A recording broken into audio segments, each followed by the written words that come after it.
The concrete is the colour of bone. It rises from the sea in slabs and towers, a silhouette that from a distance looks almost like a warship run aground. The Japanese called it Gunkanjima, Battleship Island. But there is no battle here. There hasn't been for 50 years. The only sounds now are the waves against the seawall and the wind threading through empty window frames. The ferry from Nagasaki takes 45 minutes. Tourists come now in regulated groups, allowed to walk a single approved path along the island's edge. They are not permitted inside the buildings. The structures are too unstable. The floors have collapsed. The stairs lead nowhere safe. But the buildings remain. Block 65, Block 16, the elementary school, the hospital, the shrine. Names that once meant home to 5,000 people, now just numbers on a registry of decay. This was once the most densely populated place on Earth, 83,000 people per square kilometer. Families stacked in rooms the size of closets, children playing on rooftops because there was no ground left to spare. Now the population is zero. The last residents left on April 20th, 1974. They were given 3 months' notice. They took what they could carry. They left everything else behind. And for 50 years, the Pacific has been taking it back. Salt wind, typhoons, the patient chemistry of rust and rot. Hashima is not preserved. It is actively disappearing. This is the story of the island that Japan built on coal, filled with workers, and then abandoned to the sea.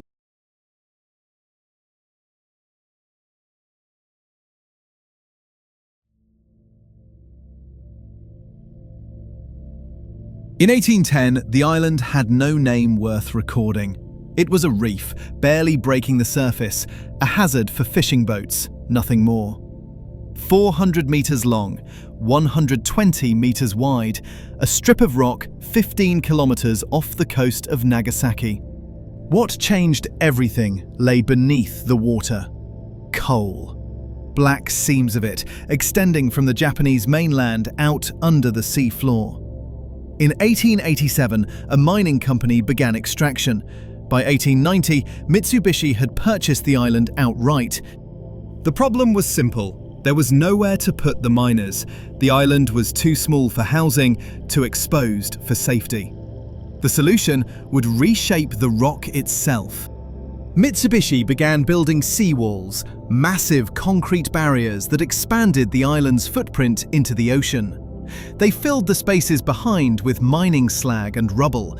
They manufactured land where none existed. By 1907, the island had tripled in size, and Mitsubishi kept building, not outward anymore, but upward. In 1916, they constructed Japan's first large-scale reinforced concrete apartment building, Block 30, 7 stories tall, a vertical dormitory for miners and their families, stacked like inventory in a warehouse. More blocks followed, then more. The island became a forest of concrete rectangles, each one pressed against the next, connected by stairways and corridors that wound through the complex like arteries. By the 1950s, Hashima had a school, a hospital, a shrine, a cinema, public baths, restaurants, pachinko parlors, and a rooftop garden where children could see the sky. Everything a city needed, compressed onto 16 acres of manufactured rock. The company called it a model community, a complete society where workers wanted for nothing. They did not mention that leaving was difficult. They did not mention what happened below.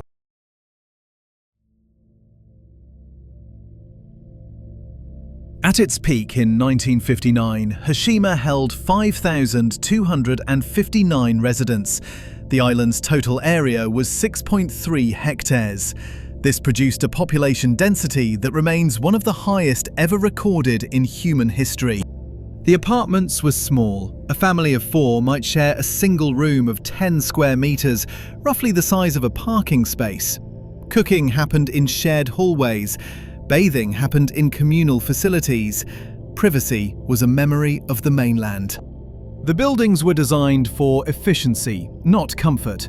Staircases wrapped around exterior walls to save interior space.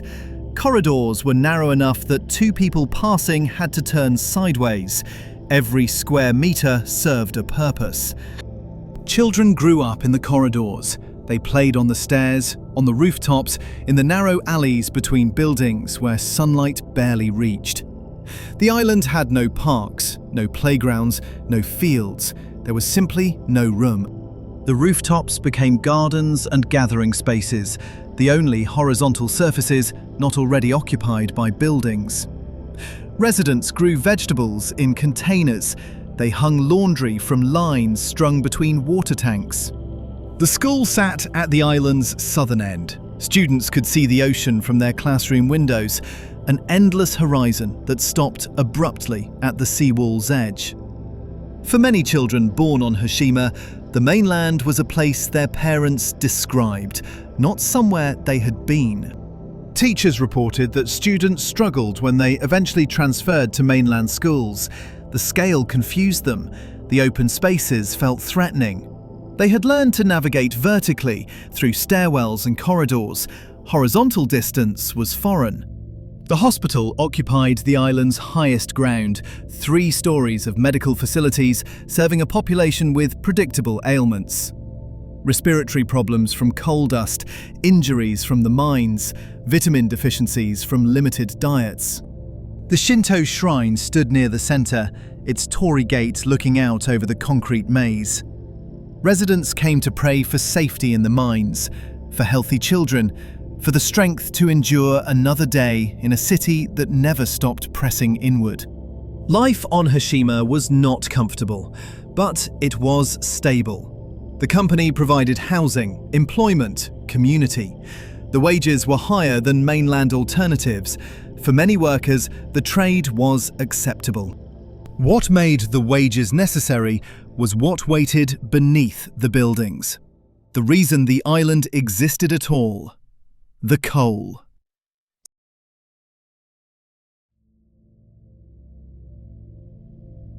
The mines beneath Hashima extended more than 600 meters below sea level. Miners descended through vertical shafts that dropped through the island's foundation and continued into the seafloor itself. At the bottom, tunnels branched horizontally through the coal seams. The passages were narrow, the ceilings low.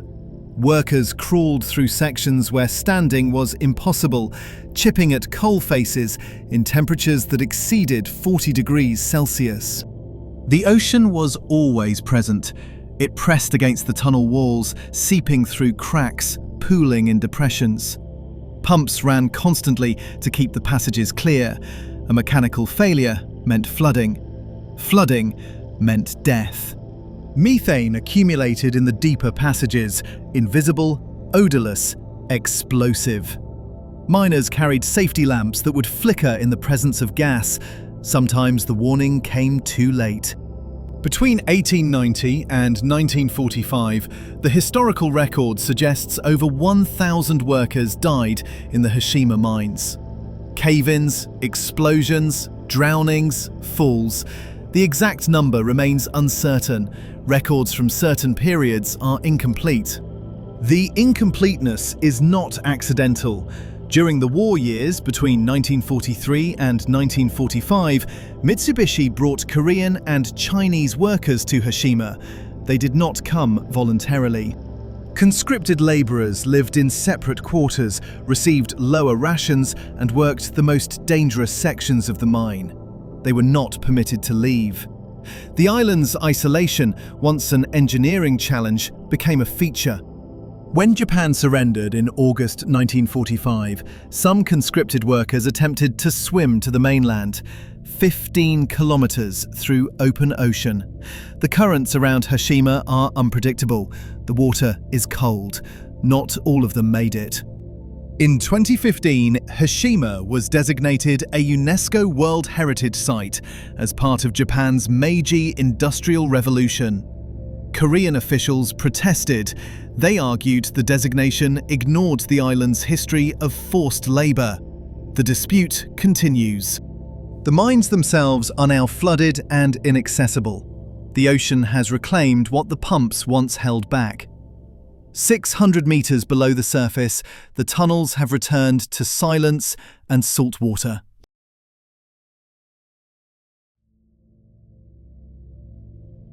By the 1960s, Japan's energy economy was shifting. Oil was cheaper than coal, cleaner, easier to transport. The mines that had built Japan's industrial revolution were becoming obsolete. Mitsubishi began reducing operations. Workers were offered transfers to mainland facilities. Families left in waves, first the ones with options, then the ones with fewer. On January 15, 1974, Mitsubishi announced the mine's closure. The remaining residents were given 3 months to relocate. The company would provide moving assistance. There would be no negotiation. The final day was April 20, 1974. The last ferry carried the remaining residents away from the only home many had ever known.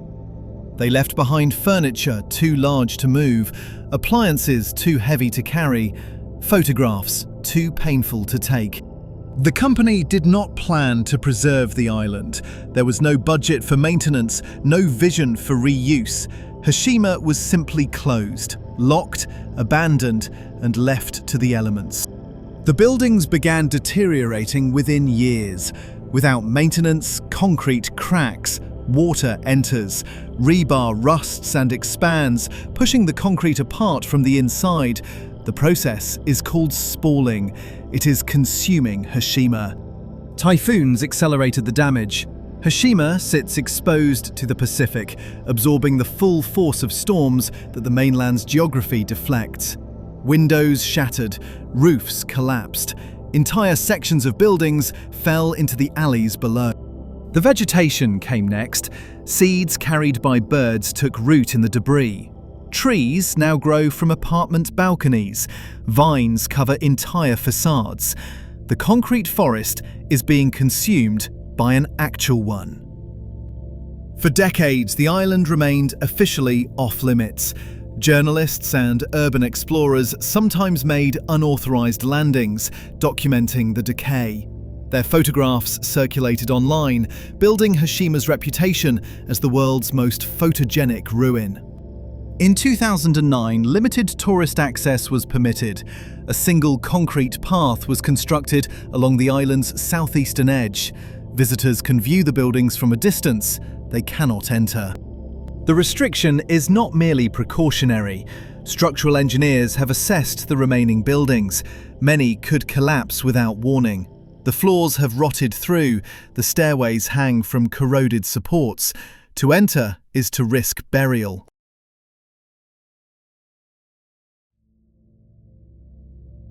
"50 years after abandonment, Hashima remains in a state of suspended collapse.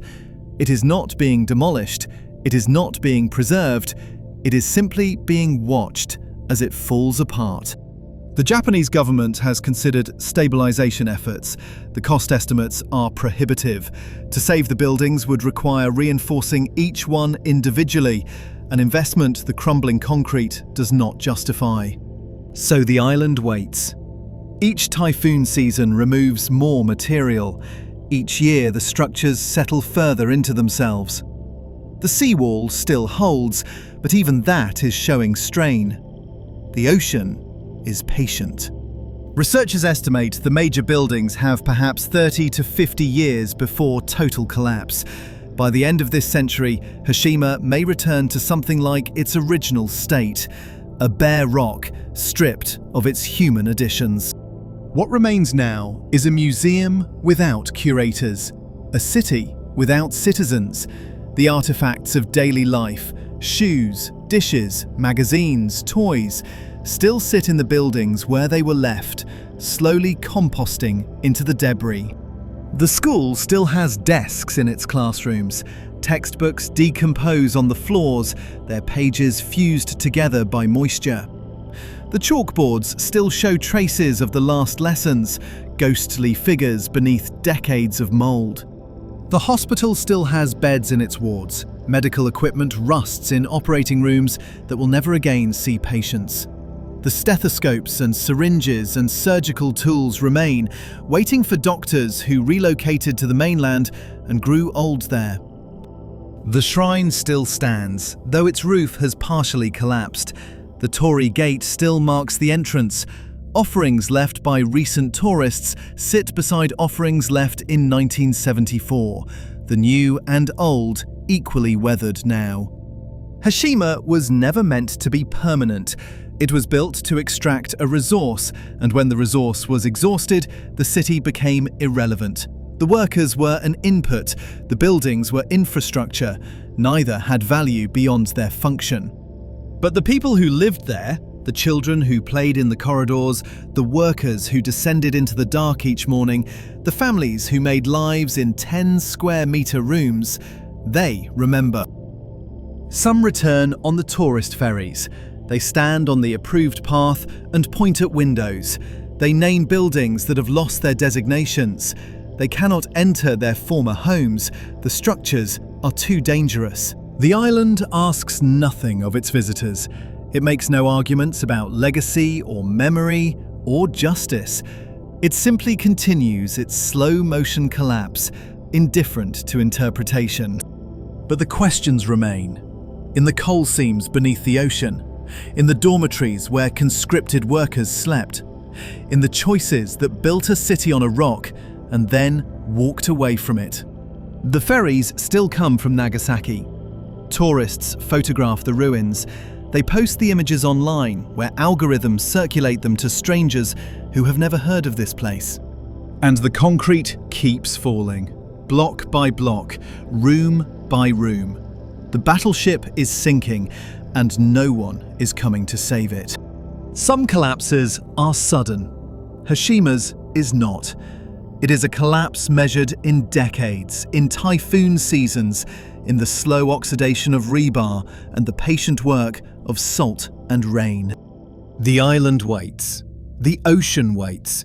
And somewhere in the ruins, in apartments no one can safely enter, the artifacts of 5,000 lives continue their quiet return to dust.